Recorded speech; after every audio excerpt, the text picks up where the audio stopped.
PUC ವಿದ್ಯಾರ್ಥಿಗಳ ಎಲ್ಲರಿಗೂ ಕೂಡ ಮತ್ತೊಮ್ಮೆ ನಮ್ಮ ಯೂಟ್ಯೂಬ್ ಚಾನಲ್ಗೆ ಸ್ವಾಗತ. ಈ ಒಂದು ವಿಡಿಯೋ ಮಾಡುತ್ತಿರುವಂಥದ್ದು ಕ್ರೌಡ್ ಜಾಸ್ತಿ ಇರಲ್ಲ, ನನಗೆ ಚೆನ್ನಾಗಿ ಗೊತ್ತು. ಯಾಕಂದರೆ ಆಪ್ಷನಲ್ ಕನ್ನಡ ತೆಗೆದುಕೊಂಡು ಓದುತ್ತಿರುವ ವಿದ್ಯಾರ್ಥಿಗಳ ಸಂಖ್ಯೆ ಬಹಳ ಅಂದರೆ ಬಹಳ ಕಡಿಮೆ ಇರುತ್ತೆ. ಹಾಗಾಗಿ ನನ್ನ ಪ್ರೀತಿಯ ವಿದ್ಯಾರ್ಥಿಗಳೇ, ಪ್ರತಿಯೊಬ್ಬರಿಗೂ ಕೂಡ ಇಷ್ಟೇ ಹೇಳುವಂಥದ್ದು, ದಯವಿಟ್ಟು ನಿಮ್ಮ ಫ್ರೆಂಡ್ಸ್ ಯಾರಾದರೂ ಆಪ್ಷನಲ್ ಕನ್ನಡ ತೆಗೆದುಕೊಂಡು ಓದ್ತಾ ಇದ್ದರೆ, ಅಂದರೆ ಐಚ್ಛಿಕ ಕನ್ನಡ ಅಂತ ಕರಿತೀವಿ, ಇದು ಲ್ಯಾಂಗ್ವೇಜ್ ಆಗಿರುತ್ತೆ. ಇದು ಯಾವುದೇ ರೀತಿಯಾದಂಥ ಕೋರ್ ಸಬ್ಜೆಕ್ಟ್ ಅಲ್ಲ, ಲ್ಯಾಂಗ್ವೇಜ್ ಆಗಿರುತ್ತೆ. ಇದನ್ನು ಯಾರಾದರೂ ತೆಗೆದುಕೊಂಡು ಓದ್ತಾ ಇದ್ದರೆ, ನೀವು ಬ್ಲೂ ಪ್ರಿಂಟ್ ನೋಡಿ ಓದಿದ್ದೆ ಆದರೆ ಮಿಸ್ಗೈಡ್ ಆಗಿಬಿಡ್ತೀರ. ಯಾಕಂದರೆ ಬ್ಲೂ ಪ್ರಿಂಟನ್ನು ಕರೆಕ್ಟಾಗಿ ಅರ್ಥ ಮಾಡಬೇಕಾಗತ್ತೆ ಓದೋಕ್ಕಿಂತ ಮುಂಚೆ ಅಂತ. ಬನ್ನಿ ವಿದ್ಯಾರ್ಥಿಗಳೀಗ ಆಪ್ಷನಲ್ ಕನ್ನಡದಲ್ಲಿ ಆ ಬ್ಲೂ ಪ್ರಿಂಟ್ ಪ್ರಕಾರ ನಿಮಗೆ ಪದ್ಯಗಳು 54 ಮಾರ್ಕ್ಸಿಗಿದೆ. ಎಷ್ಟು ಮಾರ್ಕ್ಸ್ ಇದೆ ವಿದ್ಯಾರ್ಥಿಗಳೇ? 54 ಮಾರ್ಕ್ಸಿಗಿದೆ. ಯಾರಾದರೂ ಕೂತ್ಕೊಂಡು ನನಗೆ ಬರೇ ಪದ್ಯಗಳನ್ನು ಓದ್ಕೊಂಡ್ಬಿಡ್ತೀನಪ್ಪ, 54 ಮಾರ್ಕ್ಸ್ ಬರುತ್ತೆ ಎಕ್ಸಾಮಲ್ಲಿ ಅಂದರೆ ನಿಮ್ಮಷ್ಟು ಮೂರ್ಖರು ಯಾರೂ ಅಲ್ಲ ಅಂತ. ಯಾಕಂದರೆ ಎಕ್ಸಾಮಲ್ಲಿ ಅಲ್ಲಿ ಕೊಟ್ಟಿರುವಂಥದ್ದು ಬ್ಲೂ ಪ್ರಿಂಟಲ್ಲಿ ಏನು ಅಂತ ಹೇಳಿದರೆ, ಏನು ಕೊಟ್ಟಿದ್ದಾರೆ ಗೊತ್ತಾ? Including extra questions. ಆ ಎಕ್ಸ್ಟ್ರಾ ಕ್ವಶನ್ಸು ನಿಮ್ಮ ಮಾರ್ಕ್ಸಿಗೆ ಕೌಂಟ್ ಆಗಲ್ಲ. ಹಾಗಾಗಿ ನನ್ನ ಮಾತನ್ನು ಕೇಳಿ ವಿದ್ಯಾರ್ಥಿಗಳೇ, ಕರೆಕ್ಟಾಗಿ ಬ್ಲೂ ಪ್ರಿಂಟನ್ನು ನಾನು ನಿಮಗೆ ಎಕ್ಸ್ಪ್ಲೇನ್ ಮಾಡ್ತೇನೆ, ಆಯಿತಾ? ಈ 54 ಮಾರ್ಕ್ಸು ಎಕ್ಸಾಮಲ್ಲಿ ನಿಮಗೆ ಬರಲ್ಲ, ಆದರೆ 54 ಅಂಕದ ಪ್ರಶ್ನೆಗಳು ಬಂದಿರ್ತವೆ ಇನ್ಕ್ಲೂಡಿಂಗ್ ಎಕ್ಸ್ಟ್ರಾ. ಹಾಗಿದ್ದರೆ ಸೆಕೆಂಡ್ ಪಾರ್ಟು ಕಥನ ಕವನ ಅಂತ ಇದೆ. ಇದು ನಿಮಗೆ 13 ಮಾರ್ಕ್ಸ್ ಅಂತ ತೋರಿಸುತ್ತೆ, ಆಯಿತಾ, ಇದರಲ್ಲಿ ಬ್ಲೂ ಪ್ರಿಂಟಲ್ಲಿ. ಆದರೆ ಎಕ್ಸಾಮಲ್ಲಿ ತಮಗೆ ಬರುವಂಥದ್ದು ಕೇವಲ 7 ಮಾರ್ಕ್ಸಿಗೆ ಬರುತ್ತೆ, ನೆನಪಿರಲಿ. ನೆಕ್ಸ್ಟು ಜಲಗಾರ ಅಂತ ಇದೆ, ಆಯಿತಾ, ನಮ್ಮ ಕುವೆಂಪುರವರು ಬರೆದಿರುವಂಥದ್ದು 27 ಮಾರ್ಕ್ಸಿಗೆ ಅಂತ ತೋರಿಸುತ್ತೆ. 27 ಅಂತ ತೋರಿಸ್ತಾ ಇದೆ. ಯಾರಾದರೂ ಬರೇ ಜಲಗಾರ ಓದ್ಕೊಂಡು ನಾನು ಪಾಸ್ ಆಗ್ತೀನಿ ಅಂದರೆ ನಿಮ್ಮಷ್ಟು ಮೂರ್ಖರು ಯಾರೂ ಕೂಡ ಅಲ್ಲ. ಯಾಕಂದರೆ ಇದು ನಿಮ್ಮ ಎಕ್ಸಾಮಿಗೆ ಬರೋದು ಕೇವಲ 18 ಮಾರ್ಕ್ಸಿಗೆ, ನೆನಪಿರಲಿ. ನೆಕ್ಸ್ಟು ನಿಮಗೆ ಎಲ್ಲರಿಗೂ ಕೂಡ ಭಾಗ 4ರಲ್ಲಿ ಅಲಂಕಾರ ಅಂತ ಬರುತ್ತೆ. ಕ್ಲಿಯರ್? ಇದು ನೋಡಿ, ಇದು ಪಾರ್ಟ್ ಬಿ ಆಗಿರುತ್ತೆ, ಇದು ಪಾರ್ಟ್ ಸಿ, ಪಾರ್ಟ್ ಡಿ ಆಗಿರುತ್ತೆ, ಇದು ಪಾರ್ಟ್ ಇ ಆಗಿರುತ್ತೆ, ಇದು ಪಾರ್ಟ್ ಎ ಆಗಿರುತ್ತೆ. ಬನ್ನಿ ಪಾರ್ಟ್ ಇನಲ್ಲಿ, ಆಯಿತಾ, ನಿಮ್ಮ ಕ್ವಶನ್ ಪೇಪರ್ನಲ್ಲಿ part A, part B, part C, part D, part E ಇರುತ್ತೆ. ಪಾರ್ಟ್ ಎನಲ್ಲಿ 1 ಅಂಕದ ಪ್ರಶ್ನೆಗಳು, ಪಾರ್ಟ್ ಬಿನಲ್ಲಿ ಎಲ್ಲರಿಗೂ ಕೂಡ ಪದ್ಯ ಭಾಗ, ಪಾರ್ಟ್ ಸಿನಲ್ಲಿ ಎಲ್ಲರಿಗೂ ಕೂಡ ಕಥನ ಕವನ ಅಂತ ಇರುತ್ತೆ, ಪಾರ್ಟ್ ಡಿನಲ್ಲಿ ಜಲಗಾರ ಕುವೆಂಪುರವರು ಬರೆದಿರುವಂಥದ್ದು, ಹಾಗೂ ಈ ಪಾರ್ಟ್ ಇನಲ್ಲಿ ನಿಮಗೆ ಅಲಂಕಾರ, ಛಂದಸ್ಸುಗಳು ಬರುತ್ತವೆ. ಹಾಗಿದ್ರೆ ಈ ಜಲಗಾರ 27 ಮಾರ್ಕ್ಸಿಗೆ ಅಂತ ಹೋದರೆ ಎಕ್ಸಾಮಲ್ಲಿ ಕೂತ್ಕೊಂಡ್ರೆ ಬರದೆ 18 ಮಾರ್ಕ್ಸಿಗೆ, ನೆನಪಿರಲಿ. ಅಲಂಕಾರ ಅಂತ ಕೊಟ್ಟು 8 ಮಾರ್ಕ್ಸ್ ಅಂತ ಕೊಟ್ಟಿದ್ದಾನೆ. ಹೌದು, ಅವನು ಕೊಟ್ಟಿರೋದು ಕರೆಕ್ಟು. 2 ಕ್ವಶನ್ಸನ್ನು ಕೊಡ್ತಾನೆ ಎಕ್ಸಾಮಲ್ಲಿ, ಆದರೆ 2 ಬರೆಯುವ ಹಾಗಿಲ್ಲ, ಯಾವುದಾದ್ರೂ ಒಂದು ಬರೀಬೇಕು 4 ಮಾರ್ಕ್ಸಿಗೆ. ಹಾಗಿದ್ರೆ ನೀವು ಅಲಂಕಾರ ಪರ್ಫೆಕ್ಟ್ ಆಗಿದ್ದೀರಾ ಅಂದರೆ ಎಕ್ಸಾಮಲ್ಲಿ ಬರೋದು ಎಷ್ಟು ಮಾರ್ಕ್ಸು ಸರ್? ಬರೇ 4 ಮಾರ್ಕ್ಸು, ನೆನ್ಪಿಟ್ಕೊಳ್ಳಿ. ಛಂದಸ್ಸು ಕೂಡ ಅಷ್ಟೇ. ಈ ಮೇನ್ ಕ್ವಶನಲ್ಲಿ 2 ಪ್ರಶ್ನೆಗಳನ್ನು ಕೊಡ್ತಾನೆ ಛಂದಸ್ಸಿನಲ್ಲಿ, ಆಯಿತಾ. ಅಲ್ಲೂ ಕೂಡ ಅಷ್ಟೇ. ಏನು ಅಂತ ಹೇಳಿದರೆ, ಯಾವುದಾದ್ರೂ ಒಂದು ಬರೀರಿ 4 ಮಾರ್ಕ್ಸಿಗೆ ಅಂತ. ಹಾಗಿದ್ರೆ ಛಂದಸ್ಸು ಪರ್ಫೆಕ್ಟಾಗಿ ಕಲ್ತಿದ್ದೀರಾ ಅಂದರೆ ಕೇವಲ 4 ಮಾರ್ಕ್ಸ್ ಬರುತ್ತೆ. Clear my dear children? Clear ಅನಿಸುತ್ತೆ ಪ್ರತಿಯೊಬ್ಬರು ಕೂಡ, ಆಯಿತಾ. ಭಾಷಾಭ್ಯಾಸ ಅಂತ ಇದೆ. ಭಾಷಾಭ್ಯಾಸ ಅಂತ ಹೇಳಿದರೆ ನಾವು ಅದನ್ನು ಗ್ರಾಮರ್ ಅಂತ ಕರಿತೀವಿ. ಗ್ರಾಮರ್ ಅಂದ ತಕ್ಷಣ ನಮ್ಮ ತಲೆಯಲ್ಲಿ ಕನ್ನಡ ಲ್ಯಾಂಗ್ವೇಜ್ ಇದೆ ಅಲ್ವಾ, ಕನ್ನಡ ಎಲ್ಲರೂ ಓದ್ತಿರಲ್ವ ತಗೊಂಡು, ಅದಕ್ಕೆ ಸಪ್ರೇಟಾಗಿ ಕನ್ನಡ ಬರುತ್ತೆ. ಏನು ಸಮಾನಾರ್ಥಕ ಪದಗಳು, ವಿರುದ್ಧ ಪದಗಳು, ಹೀಗೆ ನಮಗೆ ತತ್ಸಮ ತದ್ಭವ ವಿಭಕ್ತಿ, ಹೌದಲ್ವಾ, ಟೆನ್ಸಸ್ಸನ್ನು ಬದಲಿಸಿ ಅಂತ, ಕಾಲಗಳನ್ನು ಬದಲಿಸಿ ಅಂತ, ಈ ರೀತಿಯಾಗಿ ಎಲ್ಲ ಇದ್ದಾಗ ಇಲ್ಲಿ ಯಾವುದೇ ರೀತಿಯಂಥ ಗ್ರಾಮರ್ ಇರಲ್ಲ. ಇಲ್ಲಿ ಗ್ರಾಮರ್ ಎಲ್ಲಿ ಬರುತ್ತೆ ಅಂತ ಹೇಳಿದರೆ, ಇದನ್ನು ಫಸ್ಟು ತಾವುಗಳು ಮೈಂಡ್ ಸೆಟ್ ಮಾಡ್ಕೋಬೇಕು. ಭಾಷಾಭ್ಯಾಸದಲ್ಲಿ part A match the following 5 ಮಾರ್ಕ್ಸಿಗೆ ಬರುತ್ತೆ, ಫಿಲ್ ಇನ್ ದ ಬ್ಲ್ಯಾಂಕ್ಸ್ 5 ಮಾರ್ಕ್ಸಿಗೆ ಬರುತ್ತೆ. ಇದೇ ಸೇರಿಬಿಟ್ಟು ನಿಮಗೆ 10 ಮಾರ್ಕ್ಸ್ ಆಗೋದು. ಎಲ್ಲೂ ಕ್ವಶನ್ ಪೇಪರಲ್ಲೂ ನಿಮಗೆ ಗ್ರಾಮರ್ ಸಪ್ರೇಟಾಗಿ ಕೇಳಲ್ಲ. ಇದೇ ಪಾರ್ಟ್ ಎನಲ್ಲಿ 4 ಭಾಗಗಳಿವೆ. ಪಾರ್ಟ್ ಎ ನಿಮಗೆ 20 ಮಾರ್ಕ್ಸಿಗೆ ಬರುತ್ತೆ. ಪಾರ್ಟ್ ಎ ಅಲ್ಲಿ ನಿಮಗೆ 5 MCQಸು, 5 fill in the blanks, 5 match the following, 5 1 mark questions ಇರುತ್ತೆ. ಈ 4 ಭಾಗಗಳಲ್ಲಿ 2 ಭಾಗ ಇದೇ ಭಾಷಾಭ್ಯಾಸ ಆಗಿರುತ್ತೆ. ಮ್ಯಾಚ್ ದ ಫಾಲೋಯಿಂಗ್ 5 ಮಾರ್ಕ್ಸು ಭಾಷಾಭ್ಯಾಸದಿಂದ ಬರುತ್ತೆ, 5 marks fill in the blanks ಕೂಡ ಇದೇ ಭಾಷಾಭ್ಯಾಸದಿಂದ ಬರುತ್ತೆ. ಇದನ್ನು ಮೈಂಡ್ ಸೆಟ್ ಮಾಡ್ಕೋಬೇಕು ಮುಂಚೆ. Clear my dear children? ಇನ್ನು 10 ಮಾರ್ಕ್ಸ್ ಉಳಿತಲ್ವ ಪಾರ್ಟ್ ಎ, 20 ಮಾರ್ಕ್ಸಿಗಿರೋದು 10 ಮಾರ್ಕ್ಸ್ ಇಲ್ಲಾಯಿತು. ಹಾಗಿದ್ರೆ 10 ಮಾರ್ಕ್ಸ್ ಎಲ್ಲಿಂದ ಬರುತ್ತೆ ಅಂದರೆ, ಈಗ ನಾನು ನಿಮಗೆ ತೋರಿಸ್ತೀನಿ. ಪದ್ಯ ಭಾಗದಿಂದ ನಿಮಗೆ 5 MCQs ಬರುತ್ತೆ. MCQs ಅಂತ ಹೇಳಿದರೆ ಇದರಲ್ಲಿ 1-2 MCQಸು, 1 ಅಂಕದ ಪ್ರಶ್ನೆಗಳು ಬರ್ತವೆ. Clear all of you? ನೋಡಿ, 1 2 3 4 ಆಯಿತಾ. ಇಲ್ಲೂ ಕೂಡ 4 ಇದೆ, ತಾವುಗಳು ನೋಡ್ಕೋಬೋದು. ಅರ್ಥ ಆಗತ್ತೆ ರೀ ಎಲ್ಲರಿಗೂ? ನೆಕ್ಸ್ಟು ಇಲ್ಲಿ ಇನ್ನೊಂದು ಮಿಸ್ ಆಗಿದೆ ನೋಡಿ, +1 ಇದು 5 ಆಗಬೇಕು. ಆಯಿತಾ? ನೋಡಿ ಈಗ 1 2 3 4 5 ಕ್ಲಿಯರ್ ಮಾಡಿ ಚಿಲ್ಡ್ರನ್. ಯಾರಿಗಾದರೂ ಡೌಟ್ ಇದ್ದರೆ ಕರೆಕ್ಟಾಗಿ ನೋಡ್ಕೊಂಬಿಡ್ರಿ.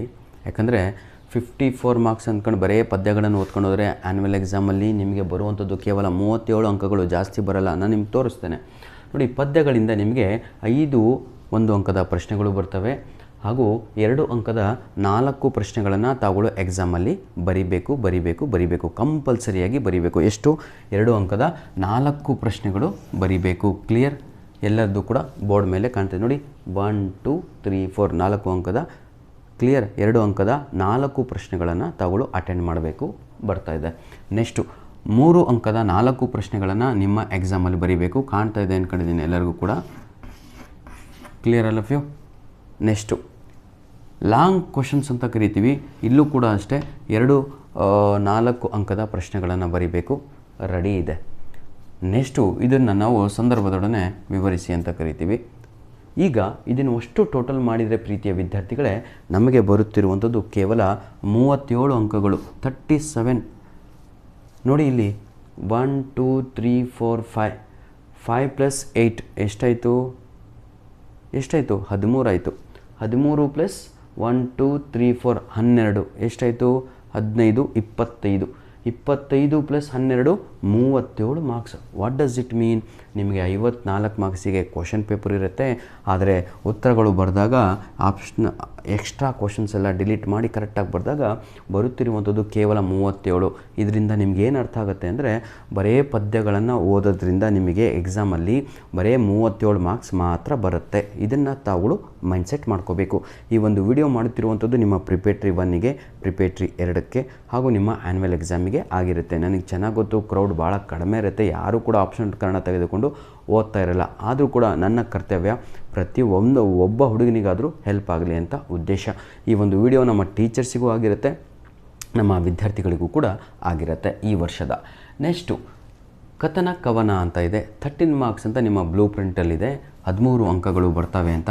ಆದರೆ ವಿದ್ಯಾರ್ಥಿಗಳೇ, ಎಕ್ಸಾಮಲ್ಲಿ ತಾವುಗಳು 1 ಅಂಕದ 1 ಪ್ರಶ್ನೆ, 2 ಅಂಕದ 1 ಪ್ರಶ್ನೆ, 4 ಅಂಕದ 1 ಪ್ರಶ್ನೆ ಬರೀಬೇಕು.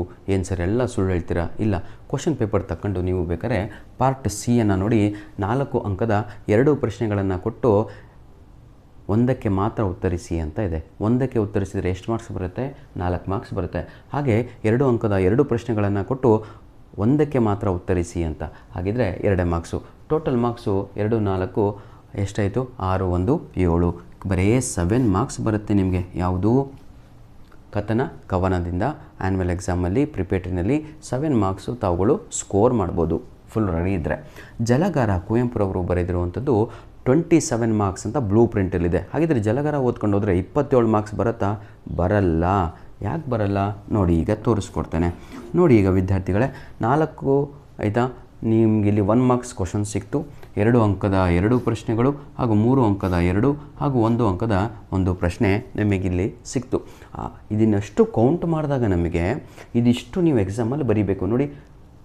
ಏನು? 1 ಅಂಕದ 4 ಪ್ರಶ್ನೆಗಳು ಈ ಪಾಠದಿಂದ ಬರೀಬೇಕು, 2 ಅಂಕದ 2 ಪ್ರಶ್ನೆಗಳು ಈ ಪಾಠದ ಜಲಗಾರದಿಂದ ಬರೀಬೇಕು, 3 ಅಂಕದ 2 ಪ್ರಶ್ನೆಗಳು ಹಾಗೂ 4 ಅಂಕದ 1 ಪ್ರಶ್ನೆ ಬರೀಬೇಕಾಗತ್ತೆ.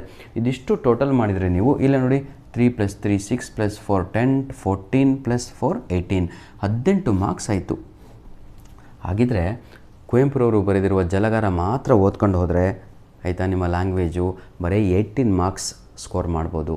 ಹಾಗಾಗಿ ಮೈಂಡನ್ನು ಸೆಟ್ ಮಾಡಿ, ಲ್ಯಾಂಗ್ವೇಜಲ್ಲಿ ಏನು ಡಿಲೀಟ್ ಮಾಡಲಿಕ್ಕಾಗಲ್ಲ, ಎಲ್ಲ ಭಾಗಗಳನ್ನು ಓದಲೇಬೇಕು. ಎಲ್ಲವೂ ಕೂಡಿ ಕೊಟ್ಟಿರ್ತಿದ್ರೆ ಅವನು ಬರೀ ಪದ್ಯಗಳು ಓದ್ಕೊಂಡ್ರು ಅಂತ ಹೇಳ್ತಿದ್ದೆ. ಆದರೆ ಡಿವಿಷನ್ ಮಾಡಿದ್ದಾರೆ ನೋಡಿ. ಪಾರ್ಟ್ ಬಿನಲ್ಲಿ ಬರೀ ಪದ್ಯ ಭಾಗಗಳನ್ನು ಕೇಳ್ತಾರೆ, ಪಾರ್ಟ್ ಸಿನಲ್ಲಿ ಕಥನ ಕವನ ಮಾತ್ರ ಕೇಳ್ತಾರೆ, ಪಾರ್ಟ್ ಡಿನಲ್ಲಿ ಜಲಗಾರ ಮಾತ್ರ ಕ್ವಶನ್ ಆನ್ಸರ್ಸ್ ಇರ್ತವೆ. ಹಾಗಾಗಿ ನಾವು ಕಂಪಲ್ಸರಿಯಾಗಿ ಎಲ್ಲ ಭಾಗಗಳನ್ನು ಇಲ್ಲಿ ಓದಬೇಕಾಗತ್ತೆ. ಇದರ ಅರ್ಥವೇನು? ಈಗ ನೋಡಿ, ಅಲಂಕಾರ ನಾನು ನಿಮ್ಗೆ ಹೇಳಿದೆ 4 ಮಾರ್ಕ್ಸಿಗೆ ಬರುತ್ತೆ, 4ಗೆ ಭಾಷಾಭ್ಯಾಸ 10. ನೋಡಿ, ಈಗ ಕ್ವಶನ್ ಪೇಪರಲ್ಲಿ ನೀವು ಟೋಟಲ್ ಮಾಡಿದಾಗ ಸಂಪೂರ್ಣವಾಗಿ ಟೋಟಲ್ ಮಾಡಿದಾಗ ಒಂದು ಪ್ರಶ್ನೆಗಳನ್ನು ಬಿಡ್ದಂಗೆ ಟೋಟಲ್ ಎಕ್ಸ್ಟ್ರಾ ಕ್ವಶನ್ಸು ಸೇರಿ 120 ಮಾರ್ಕ್ಸಿಗೆ ಕ್ವಶನ್ ಪೇಪರ್ ಸೆಟ್ ಆಗಿರುತ್ತೆ. ಆದರೆ ನೀವು ಎಕ್ಸಾಮ್ ಬರೀತಿರುವಂಥದ್ದು 80 ಮಾರ್ಕ್ಸಿಗೆ. ಇಲ್ಲಿ ನೋಡಿ 37, 7, 18, 4, 4, 10 ಟೋಟಲ್ ಬರೋದು 80. What does it mean my dear children? ನೀವು ಬರೆಯುತ್ತಿರುವಂಥದ್ದು ಕೇವಲ 80 ಮಾರ್ಕ್ಸಿಗೆ. ಹಾಗಿದ್ದರೆ ಇದು ನಮ್ಮ ಕ್ಯಾಲ್ಕುಲೇಷನ್ನು ಸರಿಯಾಗಿದೆ. ಇದನ್ನು ತಾವುಗಳು ಇಟ್ಕೊಂಡು ನಿಮ್ಮ ಟೆಕ್ಸ್ಟ್ ಬುಕ್ಕಲ್ಲಿ ಇದನ್ನು ಬರ್ಕೊಂಡು ತಾವುಗಳು ಏನು ಮಾಡಬೇಕು, ಇವತ್ತಿನಿಂದ ಓದಬೇಕಾಗದೆ ಆಪ್ಷನಲ್ ಕನ್ನಡ ವಿದ್ಯಾರ್ಥಿಗಳು. ಧನ್ಯವಾದಗಳು. ನೋಡಿ ವಿದ್ಯಾರ್ಥಿಗಳೇ, ಇನ್ನೊಂದು ಮಾತನ್ನು ಹೇಳಲಿಕ್ಕೆ ಇಷ್ಟಪಡ್ತೇನೆ. ಪದ್ಯ ಭಾಗದಲ್ಲಿ ನಿಮಗೆ ಟೋಟಲ್ಲು 7 ಪೋಯಮ್ಸ್ ಇದೆ, ಆಯಿತಾ? ಹಾಗಿದ್ರೆ ನಾವು ಏನಾದರೂ ಡಿಲೀಟ್ ಮಾಡ್ಬೋದಾ ಸರ್, ನಮಗೆ ಭಾಳ ವೀಕ್ ಇದ್ದೀವಿ ಅಂತ? ಅದು ಕೂಡ ನಿಮ್ಮ ಮೈಂಡಲ್ಲಿದ್ದರೆ ಹೌದು, ತಾವುಗಳು ಡಿಲೀಟನ್ನು ಮಾಡ್ಬೋದು. ನೋಡಿ, ಟೋಟಲ್ಲು 7 ಪೋಯಮ್ಸ್ಗಳು ಇದ್ದಾವೆ, 7 ಪದ್ಯಗಳು. ಆದರೆ ಕಂಪಲ್ಸರಿಯಾಗಿ ಮೊದಲ 3 ಪದ್ಯಗಳನ್ನು ತಾವುಗಳು ಏನು ಮಾಡಿದರೂ ಬಿಡಬಾರ್ದು, ಆ ರೀತಿಯಾಗಿ ಗಟ್ಟು ಹೊಡಿಬೇಕು, ಆಯಿತಾ? ಆಮೇಲೆ ನಿಮಗೆ ಆಪ್ಷನಲ್ ಬಿಟ್ಟಿದ್ದು ಲಾಸ್ಟಿಂದ ಬಿಡ್ಕಂತಿರೋ ಅಥವಾ ಕಂಟಿನ್ಯೂಸ್ ಆಗಿ ಬಿಡ್ತಿರೋ ಅಂತ. ಆದರೆ ಕಂಪಲ್ಸರಿಯಾಗಿ ತಾವುಗಳು 2 ಕ್ವಿಟ್ ಮಾಡ್ಬೋದು. ನಾನು ಹೇಳಿದ್ನಲ್ವ, ನೋಡಿ ಈಗ ನಾನು ತೋರಿಸ್ಕೊಡ್ತೇನೆ, ಆಯಿತಾ? 5, 6, 7 ಈ 3 ಪದ್ಯಗಳನ್ನು ತಾವುಗಳು ಬಿಟ್ಕೊಂಡ್ರೂ ಕೂಡ ಈಸಿಯಾಗಿ ತಾವುಗಳು ಸ್ಕೋರ್ ಮಾಡ್ಬೋದು. ಆದರೆ ನನ್ನ ಪ್ರೀತಿಯ ವಿದ್ಯಾರ್ಥಿಗಳೇ, ನಿಮಗೆ 4ನೇ ಪದ್ಯ ಕಷ್ಟ ಆಗ್ತಾಯಿದೆ, 1, 2, 3 ಕಂಪಲ್ಸರಿಯಾಗಿ ಪ್ರತಿಯೊಬ್ಬರು ಕೂಡ ಓದಲೇಬೇಕು, ಆಪ್ಷನಲ್ ಇಲ್ಲ, ಬಿಡುವ ಹಾಗಿಲ್ಲ. 4ರಿಂದ ನಿಮ್ಮ ಸ್ವಲ್ಪ ಆಯ್ಕೆಯನ್ನು ಇಟ್ಕೊಳ್ಳಿ, ಯಾವುದು ಈಸಿ ಇದೆಯೋ ಅದನ್ನು ಪಿಕ್ ಮಾಡ್ಕೊಳ್ಳಿ. 2 ಯಾವುದಾದ್ರೂ 2 ತಾವುಗಳು ಡಿಲೀಟ್ ಮಾಡ್ಕೊಳ್ಳಿ. ಯಾಕೆ ಹೇಳ್ತಾ ಇದ್ದೀನಿ ಅಂದರೆ, 2 ಅಂಕದ ಪ್ರಶ್ನೆಗಳನ್ನು 4 ಬರೀಲೇಬೇಕು ಎಕ್ಸಾಮಲ್ಲಿ, 3 ಅಂಕದ ಪ್ರಶ್ನೆಗಳನ್ನು ಕೂಡ 4 ಬರೀಲೇಬೇಕು. ಹಾಗಾಗಿ ವಿದ್ಯಾರ್ಥಿಗಳೇ ಧನ್ಯವಾದಗಳು.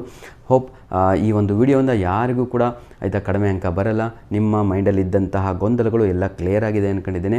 ಹಾಗೂ ಇನ್ನೊಂದು ವಿಡಿಯೋವನ್ನು ಮಾಡಿ ರಿಲೀಸ್ ಮಾಡಿದ್ದೇನೆ, ಅದು preparatory exam important question papers ಆಗಿರುತ್ತೆ. ದಯವಿಟ್ಟು ಆ ವಿಡಿಯೋವನ್ನು ತಪ್ಪದೆ ನೋಡಿ ಅಂತ ಹೇಳ್ತಾ ವಿಡಿಯೋನ ಇಲ್ಲಿಗೆ ಮುಗಿಸ್ತಾ ಇದ್ದೇವೆ. ಧನ್ಯವಾದಗಳು. God bless you all.